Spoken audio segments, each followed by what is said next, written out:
So yeah, let's get into it. So physical domain, we've already kind of started talking about it, and the question is, how do you want to experience yourself physically, like in your body? So go, lay it on me. Yeah. I've gone through a lot of periods of health and not so healthy, and I'm in a really good place right now in terms of physical health, mental health especially. But I just want to feel energized. I want to wake up in the morning, not feel groggy. I want to get rid of some of my aches and pains, which, being a jujitsu practitioner, comes with the territory. But I just want to feel alive when I wake up. Mm-hmm. I don't want to have to rely on a ton of caffeine to feel energized and to interact in a certain way with the people around me. And I just want to be able to show up for the people in my life in the best way possible. And that always involves exercise. It always involves now cold plunging. I'm big into contrast therapy, and I found that leaves me feeling the most energetic to go out and experience the world. And I want my body to be useful too. So I don't know if you want me to get into everything, but Yeah, eventually. yeah. So So energy for sure. sounds like we have like similar set of values. So the way Yeah. I articulate my physical domain values is I want freedom from pain and lethargy. Yeah. Which again, jujitsu, it's a certain amount of pain that Yeah. I'm just gonna like accept. Yeah. But it's a useful pain, Mm-hmm. right?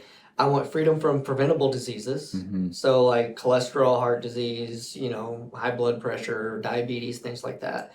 And then I want freedom to use my body the way I want to use it for as long as possible. And that changes over time. Oh yeah. Right? Like, I no longer have a goal of running a 21-minute 5K. Yeah. If I can keep it around 25 minutes in my 40s, great. Yeah. Right? And so those are like my three values. Mm-hmm. And it sounds like, you're talking about energy and Yeah. usefulness and things Yeah. like that. So, yeah. Yeah, I think we have similar values. Mine change. I think everybody's going to change over time, and I just don't. I don't want to get hurt.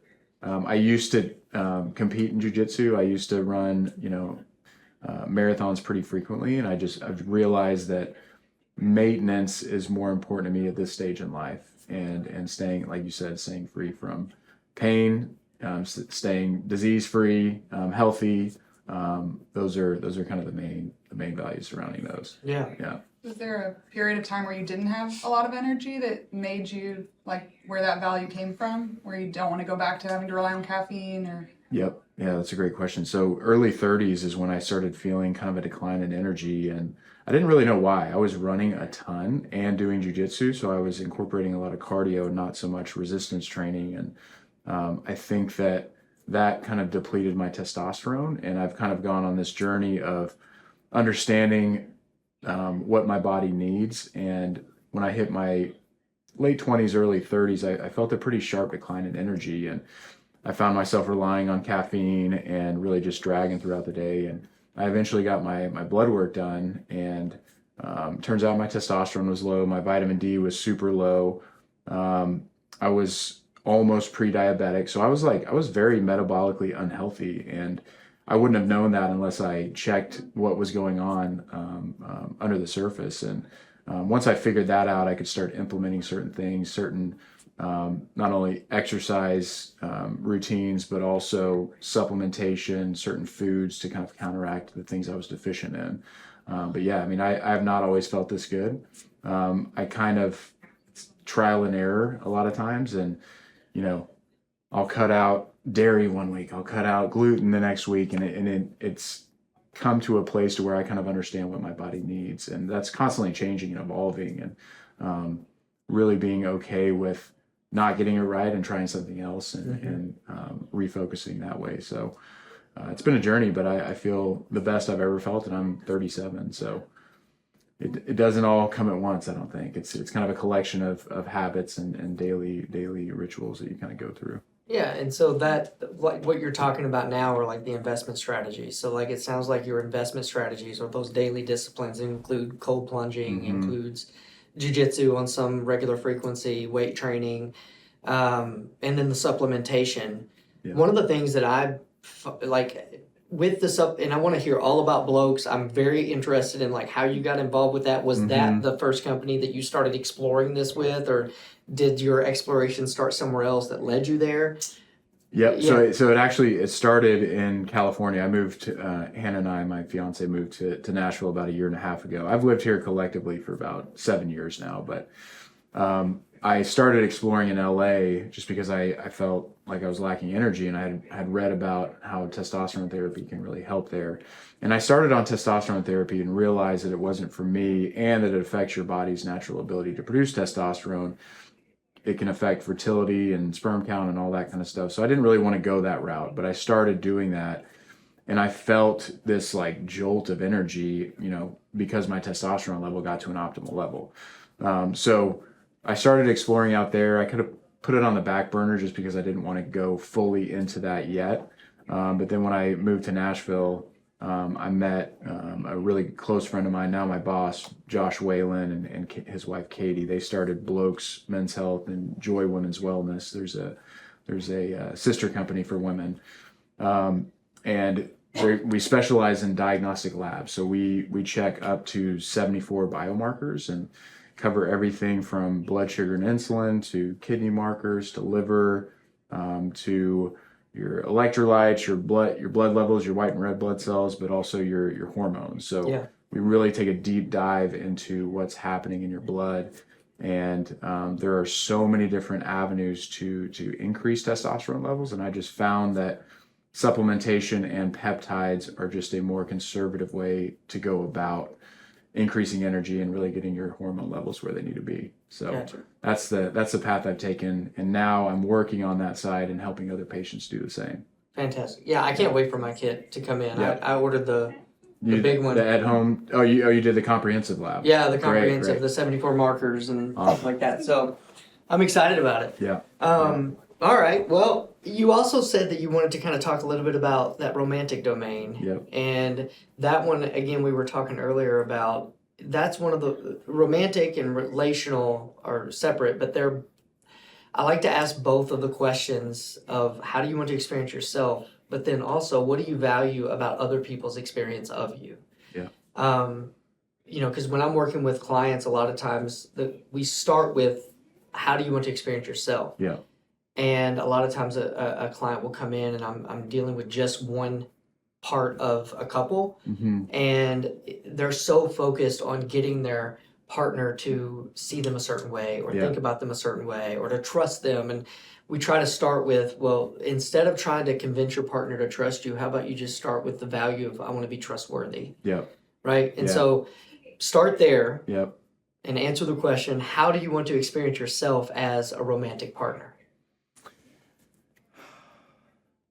It's such a big question. And I just want Hannah to feel supported. I want her to feel like we're a team. I want her to leave every interaction that she has with me energetic and invigorated and ready to take on the world. I never want to take away from her. I always want to be her support system. We have a song that it kind of encapsulates our relationship, and it's called Banks by Need to Breathe, and it's all about, I'm going to be your banks to the river, and you're constantly flowing downstream, and sometimes you'll kind of go wayward a little bit, but I'll be the banks to kind of keep you flowing downstream. And I never want to stop the flow. I just want to kind of always be a support system to her. So I don't know if that explained it very well, but what I hear in that is a value of you value experiencing yourself as a supportive partner. Exactly. Yep. Yeah. I need to learn all of the therapist lingo. I'm not there yet, but I'm getting there. We've been in couples therapy for 8 months now, and we've learned so much about how we interact and our different attachment styles. And we're both very avoidant. Yeah. We both keep all of our stuff pushed down really, really far, or we're not anymore. We're getting better. But people ask us, do you guys ever fight? You guys always seem like you're happy and cordial. And we never fought for 3 years. We never got into like a big heated argument. It was just kind of like we would feel that tension that couples have, and then we wouldn't say anything about it. We would just kind of keep it down. And now we're getting so much better at communicating and really experiencing each other better because the other person knows where we stand, and we're a more securely attached couple now. Good for you for doing counseling together. Yeah, we got engaged in October of last year, and we just wanted to build a marriage, not just get married. And I think we wanted to really grow into marriage and not get married and then figure it out. We wanted to have things kind of have our house together before we got married. Yeah. It's very proactive. It doesn't. I think individual therapy can be that way too, where people think, oh, it's not that bad, I don't need to go to individual therapy, or we're not screaming at each other, we're not cheating on each other. We need couples. Like the vast therapy, majority of people who come into couples counseling come in like not on a late. winning streak. Yeah. Like they're definitely on a losing streak. Yeah. It's too late. Damage has been done, and it's just almost like a checkbox to say like, yeah, we tried. Yeah. It's kind of how it feels. Yeah. Not always, but that's fantastic. So again, I'm hearing certain values come to the surface of you experience yourself as being like a proactive communicator For sure. with your partner. Yep. And so the investment strategies that you put into that are these are like disciplines. They're not habits. No. I have an issue with the word habit. Yeah. Especially at our age, in our 30s and 40s, of like, we probably don't have enough time to form a habitual behavior at this point. Yeah. Like, you're never going to just catch yourself communicating an uncomfortable feeling. Yeah. It's going to have to be a choice that you activate around. And it's for avoidant people. It is the hardest thing to do because, being vulnerable and putting ourselves out there and saying, hey, that really hurt my feelings is not our initial instinct. We like to shove it down. We like to avoid that conversation. And we have a really good therapist, and we have tools and scripts that we literally go through whenever we have conflict now. We have an intention impact script, like this was my intention, this was your intention, but this is the impact it had on me. And we kind of walk through that. And there's a person A and person B. And those kind of tools were not innate. Those are not habits that we just happen to cultivate. Like that was something that we had to learn and then put into practice and be diligent about making sure that it happens in the moment. One of the things that I like about giving people scripts, and I do the same with intention impact or like I statements, right? Yep. They feel so foreign and unnatural that the attention you have to give to that almost removes you a little bit from the emotional charge with it. So you're okay, shit, now we got to do this tool thing. And so now I'm focused on this tool thing, and I'm no longer focused on the wrong that you've done with me. And now we're just going to go through, and it really is useful in that way to where it kind of separates you from the charge of that moment. Oh man, yes. It decompresses both of us. Hannah almost gets excited when I break out one of these scripts. She's like, "Oh, what do you have for me now?" Like it really does take the pressure out of it. Yeah. And now we're focused on the script and not really the issue. Yes, we're still focused on the issue, but it kind of lets the air out of that issue and kind of calms both of our nervous systems before going into a conversation like that. Yeah. You just gotta look for the paper. You gotta find it. Where is that? And by then you're calmed down a little bit. And wait, what was the fight about? Okay, let's get into the script. Yeah. We have a therapy folder that has all of our scripts and our homework and all that kind of stuff. And Hannah's like, "Go get the folder," and we'll go get the folder and it instantly puts you two on the same team too. Just having that this is what we're doing here instead of you being on your side and her being on her side. It's like, okay, and instantly we're on the same side because we're working on this project together. That is our relationship. Absolutely. So and it's tough when you have a partner that is very growth-minded and one that is not as growth-minded. Thankfully, Hannah and I are both very growth-minded, and we see that we were in a place that wasn't optimal, and we were like, okay, we know we can get out of this. But a lot of patients, I'm sure, a lot of, you call them patients? Clients, yeah. A lot of clients come into your office, and I'm sure that, both are not on the same, on board with therapy and growing together. Thankfully, we came into it with we can definitely improve, but I'm sure it's harder for those kind of individuals that see this as like, this is going to continue. Yeah. I think when one person wants to grow and the other one doesn't, it's like it disrupts the whole system. Yeah. And it's not even that you outgrow the person necessarily, but it's like you're no longer participating in the dysfunction and the chaos, and you then can realize, oh, we were kind of hooked on this. This dysfunction was the relationship, and if one person opts out of it, then it's like the system, it's an ecosystem that stops thriving. Yeah, definitely. So if your system is set around like growth and health and optimization of communication and interactions, then that makes sense that you guys would both come to that together. So one of the things that I wanted to kind of take a step back to is how you guys, and I only get to see probably the top 5 or 10% of your relationship online, right? You see the highlight reel. I see the highlight reel. But it seems like you guys you recreate together, you create together, you relate with other people, similar friend groups. But one of the things that you do that I don't think she does is jujitsu. Yeah. And how it's so important for us to maintain kind of our own little individual pockets. Yeah. Esther Perel says that the erotic in a relationship exists in the space between two people. And so whenever there's space between you and there's unique experiences and you have your own things and she has her own things, you kind of come back together. Yep. So like for me, I know that jiu-jitsu is that. For me, it's like I have kids, I have a business, I have a wife. Yep.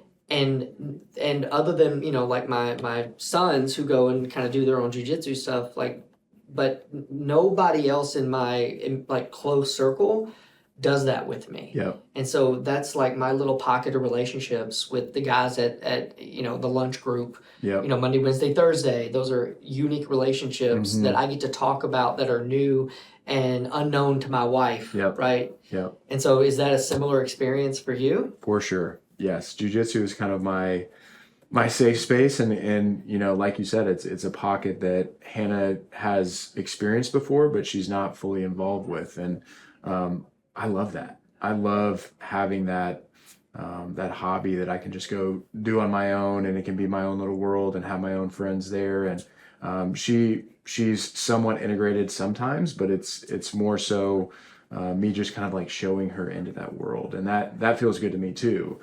And she has her own thing like that, but we do do a lot of things together. We do pickleball. We go to church together. I know. I've been meaning to ask you about pickleball.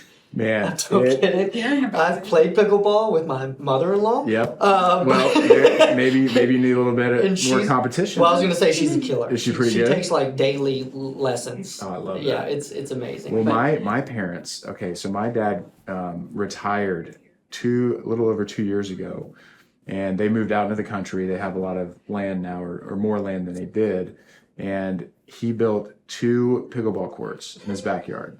One is in a barn, so they can play in all weather situations. The other one's outdoors with stadium seating and literally like stadium lights that you would see at like a football game. That is incredible. And they have tournaments. They have friends over all the time. It really is. So like in terms of like social dynamics, it is amazing, because in tennis you're kind of like a mile away from your opponent.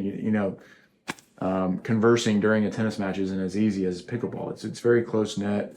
And just the community that we found through pickleball has been amazing. It's such an interesting thing where you can find those communities. Around, whenever pickleball first started getting popular, I was like, oh, it's like tennis for old people. Yeah, it is. It's easier. Okay. So I grew up playing paddle sports. So ping pong, we had a ping pong table in our house growing up, and I had 2 brothers. So paddle sports have always been kind of around, and, Hannah has never been around that. So it took her a little bit longer to kind of get up to speed, but pickleball is so much easier than tennis. Yeah. Like there's so much more give to the ball and the racket whenever you hit the ball. So I think it's easier to pick up. There's not as much cardio. It can be pretty tiring, but you're not running back and forth like you do in tennis as much. And then the community aspect is just that's, I think, why it's catching hold so quickly. Yeah. We're playing pickleball tonight with 2 other couples, and just the camaraderie there. And it's like I said, it's something that's accessible to so many people. Oh, yeah. So the barrier to entry Yep. is very low as far as athleticism and things Yep. like that. But I mean, I've watched some very competitive. It's so fast paced at times. It's 80-year-olds it's kind of like fighting. table tennis, you know, Yeah. like they can really get going. Like, Yep. yeah. Yep. So you think it'll ever become an Olympic sport? It has to. I mean, If ping pong is. ping pong is. Is tennis? No, I don't think tennis is. I don't think it is. Or maybe, yeah, it is. It is. Yeah, Oh, Nadal was playing the other day. Yeah. Oh, okay. I think it's just doubles, though. I could be wrong, but Yeah. it has to. I mean, the pickleballers are pissing off tennis players, basketball players. Like, we're taking over every single court in America. It's wild to see. So, yes, I think probably in 4 years it'll be an Olympic sport. That'd be incredible to watch. You heard it here now. I did. All right, predictions. I have the paddles at home. I just haven't picked them up yeah. yet. I need to- we my have so kids many are playing paddles with now. them. So if you ever need one, just let us know. Yeah, I've got an unopened box of paddles My because box was unopened and my kids opened it, and now Yeah. the balls are all over It's the out in the place. garage. Yeah. We are kind of in a place now where, or at least I am, where I need to like pick and choose hobbies because I feel like we have too many hobbies now. yeah. If that's a thing. It's a good problem though. A lot Yeah. of adults don't have it. So like Hannah and I dance together. We're doing ballroom dancing. We actually entered into a showcase end of September. What does September? that mean? Early You September. entered into a competition? It's like a dance recital for people who are, there are going to be professionals there, but like there are also a lot of amateurs who just want to go and do it as like a connecting activity. But Hannah and I have learned a lot. She won Dancing with the Stars, so like she is very well versed in dance, and I'm not. So it's fun to kind of learn with her, but also her kind of show me the ropes. And we have a coach and everything. So we're ironing out our 3 routines. So you do 3 routines back to back to back in this showcase. So we're gonna do the cha-cha. We're gonna do the what are the other ones? Waltz and the rumba. So Are you like scored in competition, or is it just like you show up I and think we're scored. I think there's like a scoring system and we find out how good or bad we are. So, we'll have costumes and, have our own routines, and I'll feel the nerves that I've never felt before. And, because dance, there's different nerves with stuff that you've never like competed in before. Well, I was gonna say it'd be interesting I want to check in. It's in September. Yep. Yeah. So Yeah. the next time we're on the mats together, I want to ask you maybe like later afterwards. I'm like, what was more nerve wracking, your first jiu-jitsu tournament Yep. or your first dance recital Yeah. as an adult? You know. It's going to be interesting. Probably the same nerves, the same kind of anxiety comes up, just like heightened awareness. And, but I'm inviting everyone. I'm going to invite people from my hometown. I'm going to invite my parents. I mean, all my jiu-jitsu friends. Like, you guys need to come and see it. Yeah. You can make would fun of love me to. for the rest of my life. Well, that's okay. It's all right. awesome it's awesome that you do that together and Yeah. little.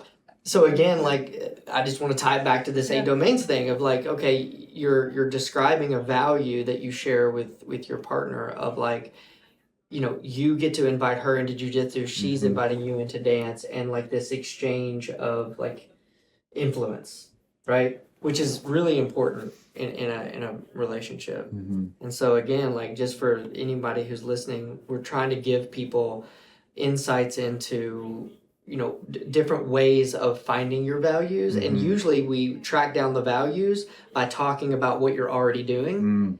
And then what the usefulness of this 8 domains is like, if ever there's a time when you and Hannah are out of sync and you're just like, what is going on with us? Yeah. You can usually, once you've articulated those values, like, well, I enjoy experiencing myself as this way. Yeah. And I haven't been able to do that lately. Yeah.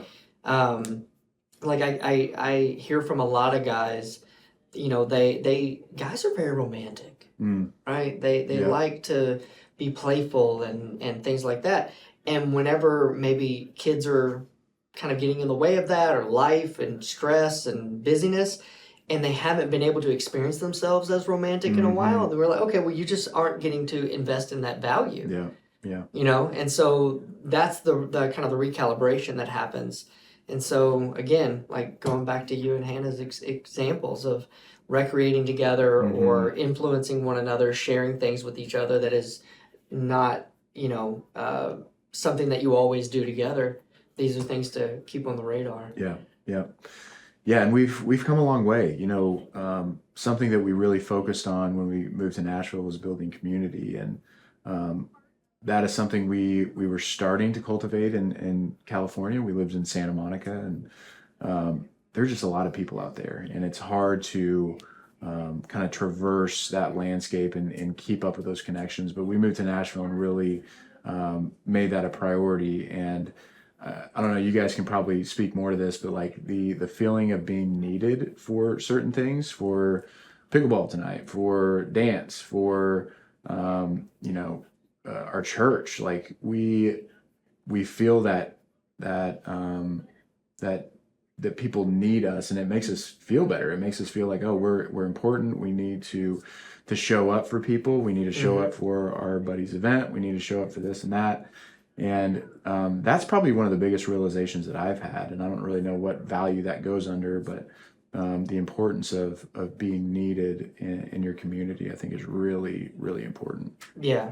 It's a positive, you're describing positive core beliefs. So Yeah. it's probably pretty healing to feel like I'm needed, I matter, Yep. I'm important, because the flip side of that comes from a lot of times childhood stuff. If I don't matter, I'm not Yeah. needed, I'm Isolation. not important. I can't get my needs met, and then I think a really important component of that is make like it's belonging. Mm-hmm. So the Yep. relational value of I want to belong. Yep. So community allows that, but it's really important that you get to belong as is. Mm-hmm. Brene Brown talks about the opposite of belonging is fitting in. Mm. Fitting in requires that I show up a certain way in order to get access. Whereas belonging is I'm required to show up exactly as I am, Yep. with the gifts and the talents and the personality and the shadowy parts as well. Yep. And so it sounds like that's one of the values that you're touching on relationally is of wanting to belong. Yep.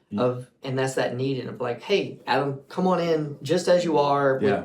we need you here. We need you here. Yeah. You bring up a really good point, and something that I've learned through therapy is one of the things that really messed with Hannah and I's connection was my need to show up perfectly, to not share my fears, not share my doubts, my worries, my insecurities, and really be this polished version of myself. And in doing that, she didn't have anything to attach to. She was like, she couldn't relate to that in any way. And by no means was I perfect and polished and had everything together. Exactly the opposite was true. And the more that I kind of let her into my world of doubts and insecurities and fears, she was like, okay, like he's like me. He has all these things that are wrong with him. And that made it so much easier for us to connect and have this secure attached relationship that we have now. And that wasn't easy for me. That was like, especially coming into her world, she's big in entertainment and had a really big fan base whenever I met her. So I really wanted to show up perfectly and not have anything from my past or my present affect our relationship, and people get a hold of information from my past, which is pretty clean by most people's standards. But I really tried to button myself up so that I showed up in the best way possible, so that I could protect our relationship. But what I was really doing was kind of putting a barrier between us. So sharing and showing her my full self and showing up as my full self to things like this and to things I have in the community is my number one priority now. I think the most unattractive version we can be is the version we decide our partners want us to be. Right? Yep. So like when she met you, she fell in love with a version of you that existed before her. Mm-hmm. And then what happens is we start to project our what we think their expectations are of us, and we start to scale ourselves down to something that becomes unrecognizable to them. And that's where a lot of partnerships fizzle out, or like one partner becomes, like wildly resentful of the other because I can't go out and have fun. I can't do this. I can't do that. And the other partner's like, I never told you to stop doing any of that stuff. You just started doing it. I know that I was guilty of that early in my marriage of like, I always had a value of jujitsu. I always had a value of working out. But then like whenever you get into a rhythm and it's like you're competing, you know, when like we're married, we have kids. I had kids coming into a marriage, and like you're competing almost for time to just exist as an individual inside of that. Yeah. I pared it down, and I had to, like, we've both really had to return to kind of a selfish approach. Yeah. To where I need to make space for her to work out, to spend time with friends, to go to, you know, shows at TPAC with, you know, like at night, and I need to make space for that. And she needs to, you know, allow me also that room so that we can remain like exactly who we are and show up whole with whole experiences, you know, both the light and the dark, so to speak. Yeah. So that's a very important concept you're touching on, that I think a lot of healthy relationships allow each other to show up as is and whole. And that's where like your like home base of belonging starts with the two of you. Yeah. Oh yeah. Yeah. No, go ahead. Oh, I think you also give her opportunities to be needed, or to be, when you're talking about being needed before, being like you belong somewhere. If you're perfect and shiny and polished and nothing to fix here, not that you want your partner or need your partner to fix or correct or whatever, you know, those kinds of things, but she can't influence. Like Benji was saying, like there's nothing. Well, you're perfect. You're fine. You're hiding. Why do you even want to be with me if Yeah. you're just so self-contained? Yeah. You know. Yeah, and that, you know, that made her feel way worse. It's like, why are you so together when we're both kind of experiencing life together, and I have, you know, I'm kind of falling apart over here. She wasn't, but that's how it made her feel. And it's a really important thing to realize in a relationship. And, you know, we have gotten better about like, okay, you go do your thing, I'll do my thing. We'll come back together. We'll do things together. She's going to London to see Taylor Swift next month, end of this month. Yeah. Isn't that wild? Yeah. Yes. Like my wife's best friend is doing that. Yeah. And it was like cheaper to fly to London, stay in London, and watch Taylor Swift in London than it was to like try to watch her here somewhere. Really? Jeez. We saw her in LA and it was not cheap. Yeah. But you know, that's just more, that's something that she can do with her friend, and, you know, have her little Taylor Swift world and come back and tell me about it. But yeah, we need our things to do separately, but also together. Yeah. Yeah. Seems counterintuitive in some ways. Yeah. Like that, but Melody Beattie has that Codependent No More book. She has a whole chapter called Have a Love Affair with Yourself. And so it's her prescription for not just needing your partner, completely relying on them for everything, but just fall in love with yourself and take care of yourself. And then it makes me think of, just book dropping, but No Bad Parts, you know, and he says, and then in his other book about relationships, he said, you know, you don't want your partner to be the primary keeper of your parts and protector of your broken parts, but they can be the secondary one. Like if you're the primary one, taking care of your broken, exiled, wounded parts, you take care of them first, and then that lets your partner be the secondary. Right. Yeah. I love like that. our self-soothing is the pathway to co-soothing. Like if we understand ourselves and are aware and can communicate, like I'm struggling with this, I'm thinking about this. And that in and of itself, that validation or self-validation is bringing kind of more access of us to our partners, which I think is amazing. Is that kind of the same thing as co-regulating together? Yeah. Okay. Yeah, but first learning about that. First, I have to be able to do at least step one of regulation, of being able to communicate that I'm not okay.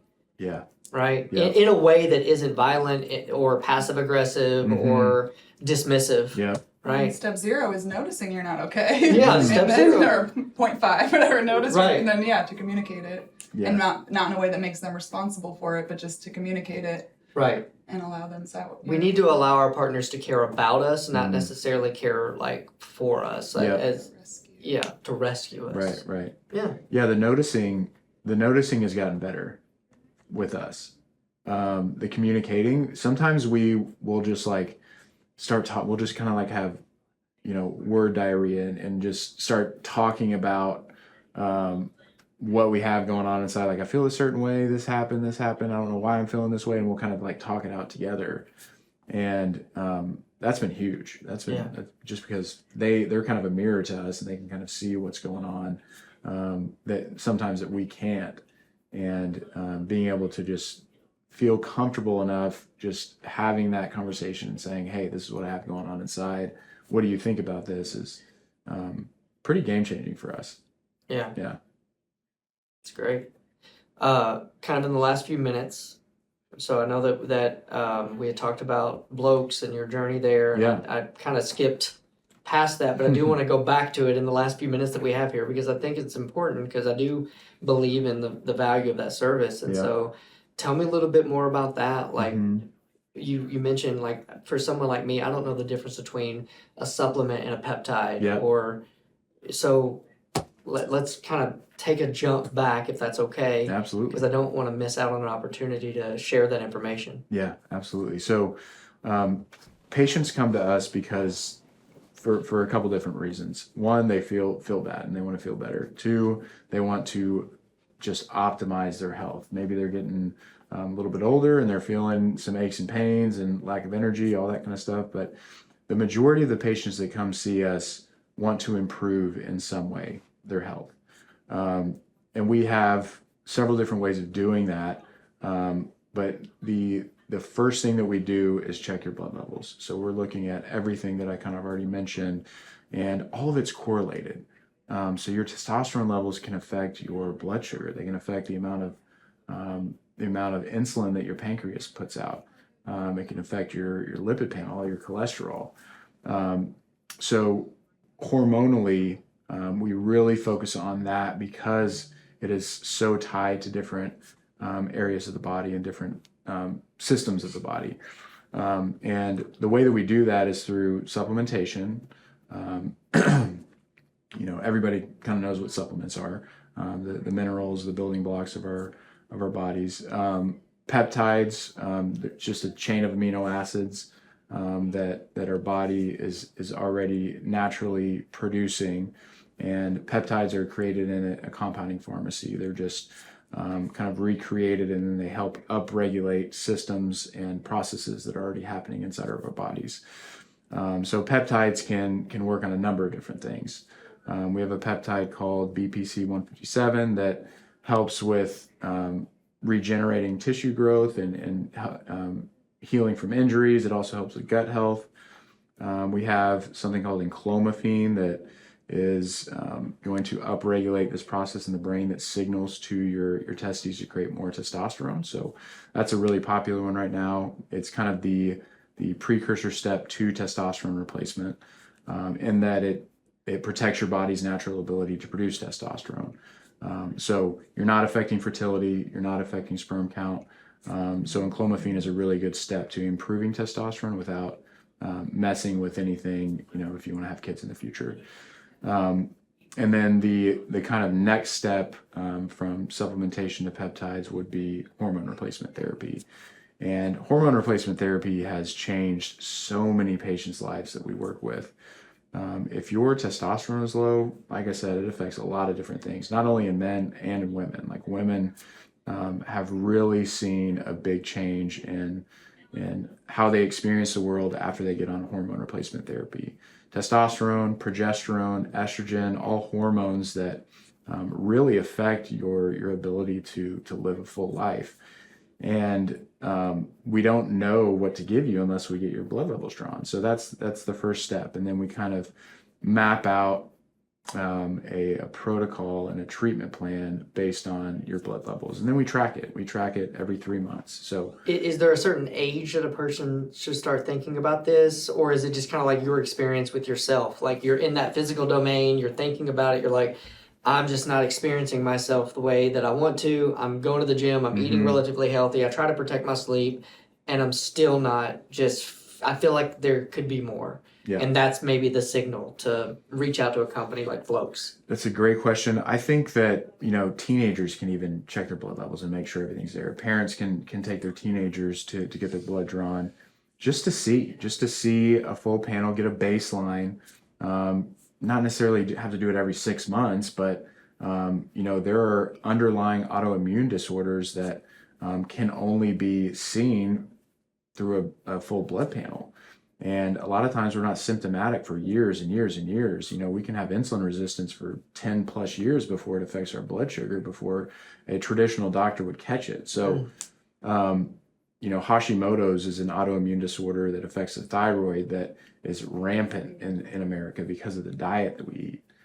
So gluten allergies, dairy allergies, all of that affects or can affect the thyroid and the thyroid's function. And that affects your energy levels. It affects your brain function, your ability to lose weight or put on weight. I mean, it's really important just to know what's going on under the hood so that you can take action if you need to. All right. So for people that happen to catch our podcast whenever this comes out and they're interested after hearing you talk, where do they go?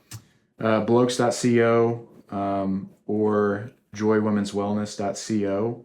I believe that's the website. Is it JOY or is it JOI? JOI. Yeah, that's what I thought I saw on the website. Thanks for clarifying that. And then you can reach out to me on Instagram. I'm at admandew, so ADMANDEW on Instagram. Feel free to reach out. I'd be happy to help. Man, thank you so much for being here. It's been a pleasure. Are you going to be at jiu-jitsu Thursday night?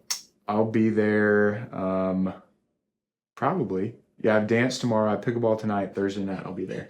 I know, man. I know. I know. Alex and Hilda are going to kill me. I love it. I love it. Well, hopefully I'll see you on a noon class, or I will be there Thursday. Sounds good. Rare time for me to be in the evening. Thanks so much. I'll see you then, man. Yep. Thank you so much.